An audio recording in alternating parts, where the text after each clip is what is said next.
Cross. Cross. Left foot.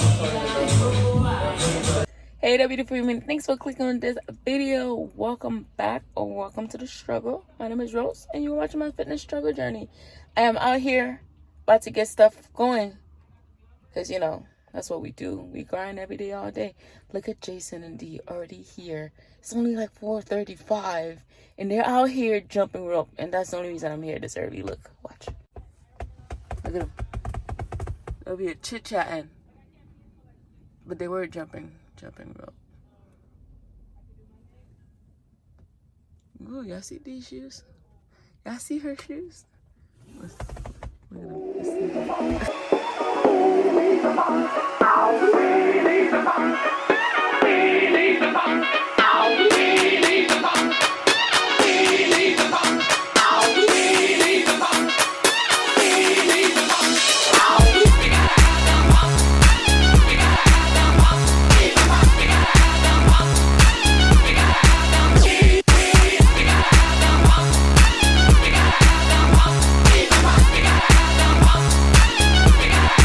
Yeah, baby.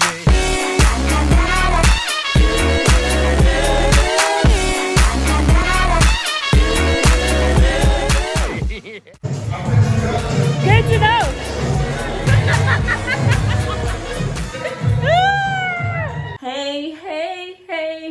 Hey guys, so I am back home now. The workout today, of course, was A1. Shout out to my partner today, Kate.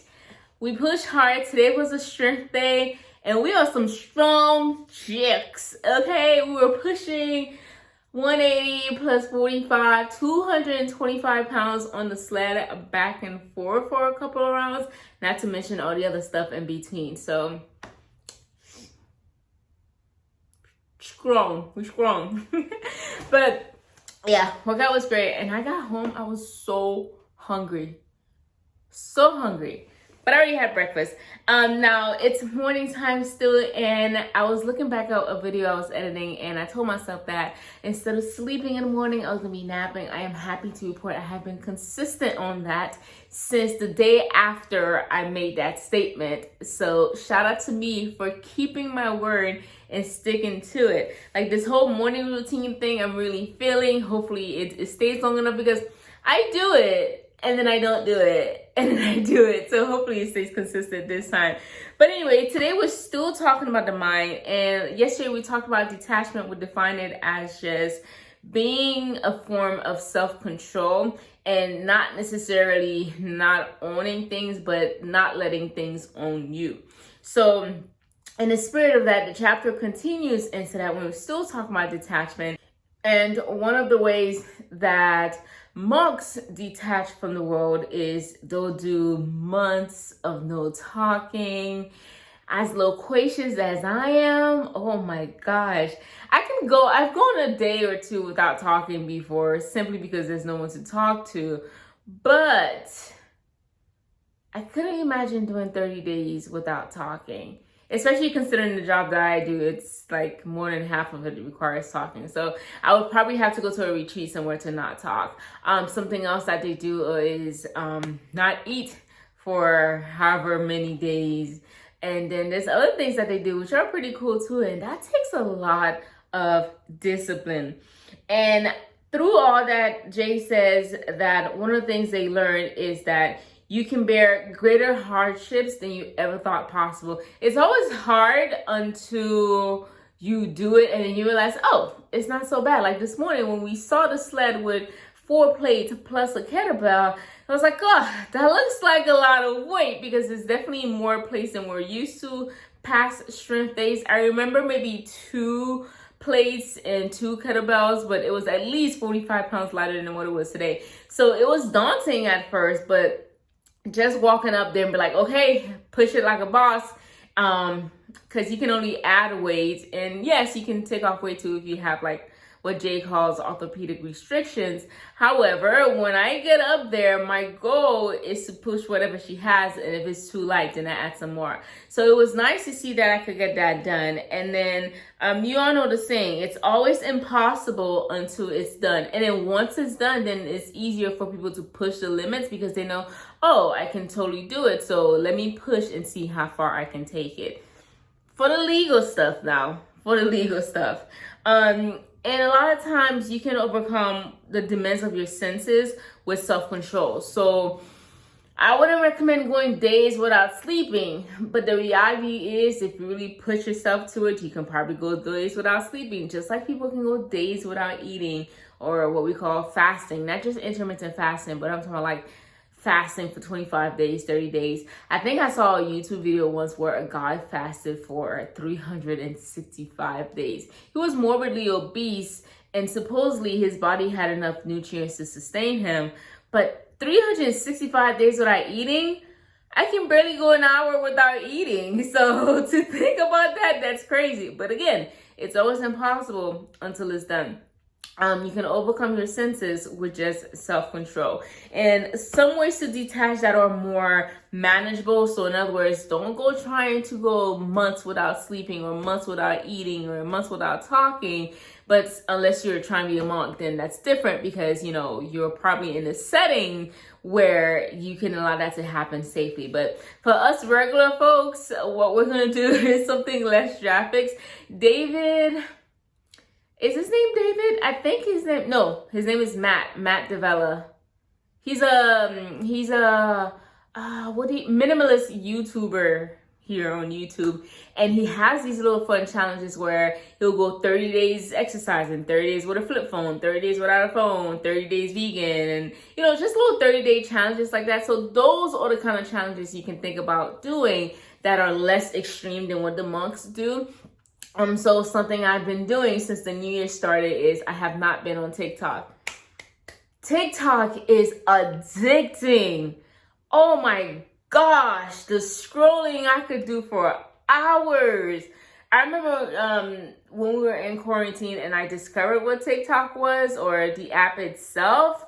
I can't tell you how many days I just laid on the floor, scrolled and scrolled. The only times I took breaks were to order from Uber Eats, and it shows, y'all, it is addicting. And not just TikTok in general, but I feel like social media in general can be pretty addicting if you're not careful. So one thing you can do, if anything, like me, when I noticed how much of my screen time was devoted to TikTok and Instagram and YouTube, social media in general, I had to cut back. I had to say, okay, the only way I can not go on this app is if I delete it.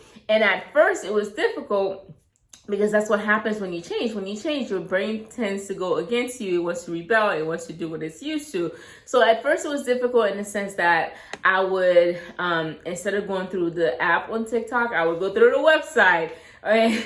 And then on Instagram, instead of logging into my primary account, I will log into my Finsta, and it was hard at first, but now it's to the point where I can say I can go on Instagram for 10 minutes a day, go to 1 or 2 accounts that I enjoy, and then call it a day. No more endless scrolling through the shade room, and God help us. Okay. Some other things you can do. You can eliminate your phone for a couple of days. I already told you no social media. You can do no alcohol, no television. No television should be pretty easy. Netflix I cut out for a while, simply because it was sucking up my time. Anytime I find that one activity that's just sucking up my time and sucking up my life, I just cut it out for a while until I can get back into it. I find that on the weekend it's a lot easier to get into it because it's not as distracting, but during the work week I have to get rid of them, otherwise they serve as a distraction. And even though these things are not extreme, but the whole idea of detachment and giving yourself little challenges is they teach you to value pain. And these are like what I'm getting from the reading. They teach you to value pain, and he says once you know pain has a value, you can push yourself mentally and physically. You can focus on what's important instead of being distracted by discomfort. And the example he gave for that was if you're ever at the gym holding a plank, After the minute mark, or if you're told, hey, hold the plane for 2 minutes, after a minute, your brain is gonna be like, oh my gosh, is it 2 minutes yet? This is hurts, my arm hurts, my core hurts, all that. So shift your focus to a part of the body that does not hurt. Value the pain, understand that the pain is making you stronger. Now, I'm not talking about if you break a bone or if you tear a ligament for you to be like, oh, this is nothing, I can push past the pain. Girl, boy, you better go get that taken care of. But we're talking about discomfort, okay? Good discomfort. Push past the pain. Give it 100%, and you'll see that, you know, what doesn't kill you make you stronger. Work a little bit harder. Something, something, something, something, something. All right, now I'm gonna go listen to Kelly Clarkson all day. But yeah, so that's the tip for today. Push past the pain, detach from the things that have a hold on you. Don't let anything own you. You should be able to control when you go on your phone, not the notifications. The best thing I've done for myself over the past 2 to 3 years is keep my phone on silent. Okay. Every now and then I'll be expecting a call, or typically in the afternoon when I know when I'm expecting a call, but the phone doesn't control me. If I miss your call, I'll call you back. And then when it comes to messages, like text messages, I don't get any notifications for those at all. There was a time where I didn't even have it set where it would notify me on the home screen. I would only know I got a message once I actively, physically went into the app. So don't let anything on you, on your stuff. And if you need to detach from it for a while to do so, then please do so. Do so for your health. If you need to log off of YouTube for a while until you can stop binge watching and scrolling for hours, do so. These videos will be here, okay? All right, that's it. So that's from Think Like a Monk If You're New Here by Jay Shetty. And yeah, that's it. So I'm going to go ahead and get my morning walk on so I can get myself to work and have a productive day. These morning walks have been so helpful. I find that I'm a lot more focused at work because I'm not like dying to go outside. I get my little dose of sunshine. I'm happy and life is good. So I will see you later. I'm going to show you my meals. And then the plans that I have today is at some point later tonight, because it was a strength day at Legacy, I'm going to head over to Nairon and go up, do a little 1-2 punch kind of thing, and then finish my little jump rope challenge. I think that's it. Today's a lower carb day. And so that should be interesting. But I already had breakfast, which was full of carbs, so I'm good. All right, so here's the things that I ate today. And I will see you at the end of the day. Until I see you again, detach from those stuff, make some good choices. Why am I doing this? I don't know. Okay.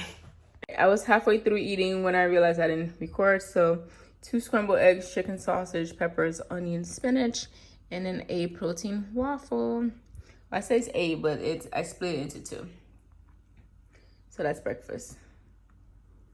Here is what lunch is looking like. Y'all already know this is my favorite combo, one of my favorite combos. Got the brown rice with quinoa mixed in.